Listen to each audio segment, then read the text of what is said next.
අපි ආයි නැවතත් බලමු. මේක part 2 part 1 වගේ තමයි වෙන්නේ.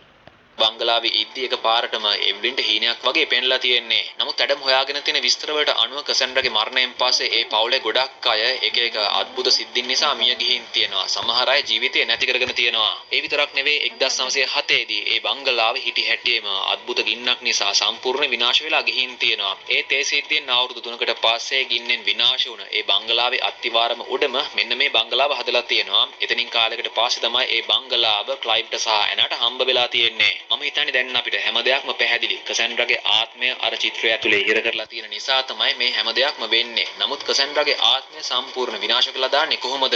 මේ ශාපයෙන් මේ පවුල ගැලවෙන්නේ කොහොමද? අන්න ඒ වෙනුවෙන් කරන්න තියෙන චාරිත්‍රය ගැන දැන් එව්ලින් දන්නවා. ඒත් ඒ චාරිත්‍රය කරන්න නම් මේ ආයත කසන්ඩ්‍රාගේ ළඟින්ම තිබුණා අර මාලය අවශ්‍ය වෙනවා. මේ පොතේ සඳහන් වෙලා තියෙන ආකාරයට ඒ මාලය තියෙන්නේ අර බංගලාවේ. අන්න ඒක නිසා මේ චාරිත්‍රය කරන්න නම් මේ දෙන්නාට බංගලාවට යන්න වෙනවා කියලා එව්ලින්ටයි ඇඩම්ටයි තේරෙනවා. අන්න ඒක නිසා මේ දෙන්න ළමයින් තුන් දෙනාට ගෙදර පරිස්සමෙන් ඉන්න කියලා පිටත් වෙලා යනවා අර බංගලාවට. ඔන්න ටික වෙලාවකට පස්සේ අපිට පෙන්වන්නේ නෙල්සන්ව.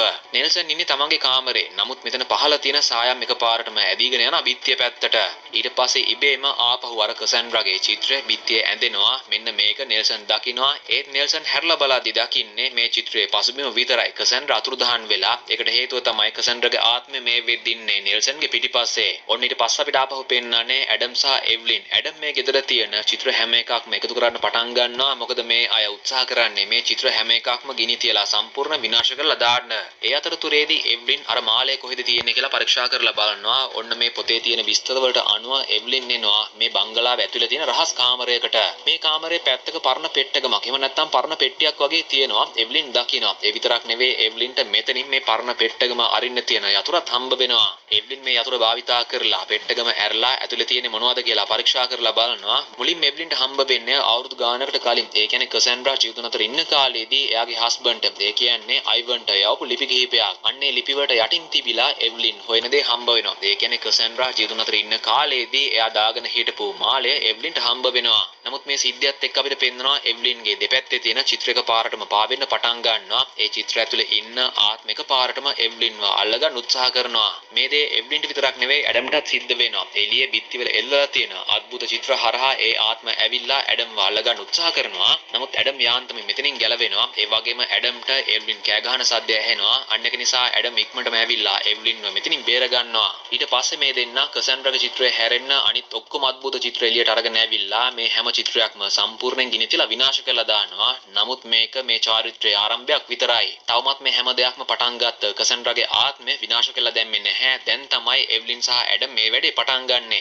ඔන්න ඊට පස්සේ අපිට පෙන්වන්නේ ගෙදර වෙන සිද්ධිය. මේ වෙද්දි නෙල්සන්ට කසන්ඩ්‍රාගේ ආත්මය ආවේශ වෙලා. කසන්ඩ්‍රාගේ ආත්මය තමයි දැන් නෙල්සන්ව හසුරවන්නේ. කසන්ඩ්‍රාගේ ආත්මය නෙල්සන්ව හසුරවලා නෙල්සන්ගේ පොඩි නංගිව, ඒ කියන්නේ ලුසිව පැහැර ගන්නවා. නෙල්සන් එහෙම්ම ලුසිව අරගෙන යනවා කාමරයක් ඇතුළට. ඊට පස්සේ නෙල්සන් මේ කාමරේ දොර වහලා දානවා. ජැනිස්ට හිතා ගන්නවත් බැහැ මේ මොකක්ද වෙන්නේ කියලා. ජැනිස් දැන් තනි වෙලා. ඉතින් මේ අතරතුරේදී අපිට පෙන්වන්නේ එව්ලින් සහ ඇඩම් මේ දෙන්නම ගෙදර එන ගමන් ඉන්නේ. අර පෙට්ටගේ මේ තිබුණ ලිපි එව්ලින් කියවුවානේ. අන්නේ ලිපිවල තිබුණ දේවල් සහ එතනින් එහාට ඒ කියන්නේ කසන්ඩ්‍රාගේ මරණය වුණ වෙලාවේදී වෙන්නේ නැත්තේ මොකක්ද කියලා මේ වෙද්දී එව්ලින් නිගමනය කරලා තියෙනවා. එව්ලින් ඒ දේවල් ටික ඇඩම්ට කියනවා. අවුරුදු ගානකට කලින් අයිවන් සහ කසන්ඩ්‍රා ආදරය කරලා ඒ දෙන්න කසාද බැන්දා. නමුත් වැඩි දවසක් ඒ දෙන්නට සතුටින් ඉඳ ලැබුණේ නැහැ. හදිසි අසනීප තත්ත්වයක් නිසා කසන්ඩ්‍රා මරණාසන්න වෙලා තියෙනවා. කසන්ඩ්‍රා එයාගේ මරණයට කලින් අයිවන්ගෙන් ඉල්ලීමක් කරලා තියෙනවා. එයාගේ ආත්මය හැමදාටම චිත්‍රයක් ඇතුලේ ළඟින්ම තියාගන්න කියලා. අන්න ඒක නිසා තමයි අයිවන් කසන්ඩ්‍රාගේ මරණයෙන් පස්සේ කසන්ඩ්‍රාගේ ආත්මය අර අඳුරු මායාව භාවිතා කරලා චිත්‍රයක් ඇතුලේ ගබඩා කරලා තියෙන්නේ. අයිවන් කසන්ඩ්‍රා මැරෙන්න කලින් කසන්ඩ්‍රාට පොරොන්දු වෙලා තියෙනවා. කසන්ඩ්‍රාගේ ආත්මය වගේම වැඩි දවසක් යන්න කලින් අයිවන්ගේ ආත්මයත් ඒ චිත්‍රය ඇතුළට එනවා කියලා. ඒ කියන්නේ අයිවනුත් ජීවිතේ නැති කරගෙන කසන්ඩ්‍රාගේ ආත්මය ළඟින්ම ඒ චිත්‍රය ඇතුලේ ඉන්න එනවා කියලා අයිවන් කසන්ඩ්‍රාට පොරොන්දු වෙලා තියෙනවා.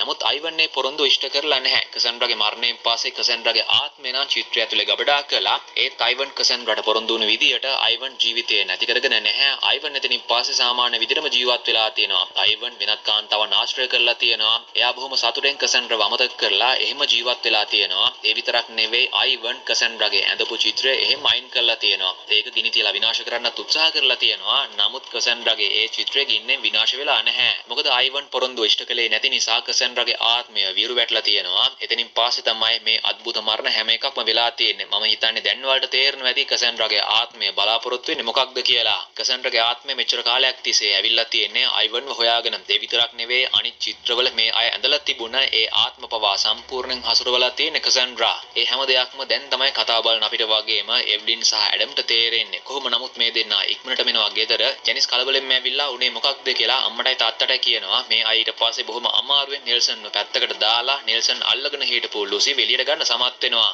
ඊට පස්සේ මේ අය නෙල්සන්ව ඒ කාමරේ ඇතුළෙම හිර කරනවා. ඊට පස්සේ එව්ලින් ඉක්මනටම තමන්ගේ දුවලා දෙන්නවා මෙතන යවනවා. ඊට පස්සේ එව්ලින් ඇඩම් එක්ක එකතු වෙලා අර චාරිත්‍රයේ වැඩ කටයුතු ආරම්භ කරනවා. ඔයාලට මතක ඇති කසන්ඩ්‍රගේ ආත්මය තිබුණ චිත්‍රයේ මේ විදිහේ තියෙන්නේ පසුබිම විතරයි. අන්න ඒ චිත්‍රය අරගෙන ඇවිල්ලා කසන්ඩ්‍රගේ මාලයත් මේ ළඟින්ම තියලා මේ අය චාරිත්‍රයේ වැඩ පටන් ගන්නවා. මොකද මේ චිත්‍රයට තමයි කොහොම හරි කසන්ඩ්‍රගේ ආත්මය ආපහු ගෙන්නන්න ඕනේ. කසන්ඩ්‍රගේ ආත්මය නිකම්ම මෙතනට එන්නේ නැහැ. මොකද කසන්ඩ්‍රගේ ආත්මය අයිවන් පොරොන්දු ඉෂ්ට කළේ නැති නිසා දැන් විරු වැටලා ඉන්නේ. අන්න ඒක නිසා මේ අය මුලින්ම අයිවන්ගේ ආත්මය මේ චිත්‍රයට ගෙන්නන්න ඕනේ. එව්ලින් සහ ඇඩම් මේ චාරිත්‍රයට අවශ්‍ය හැම දෙයක්ම මේ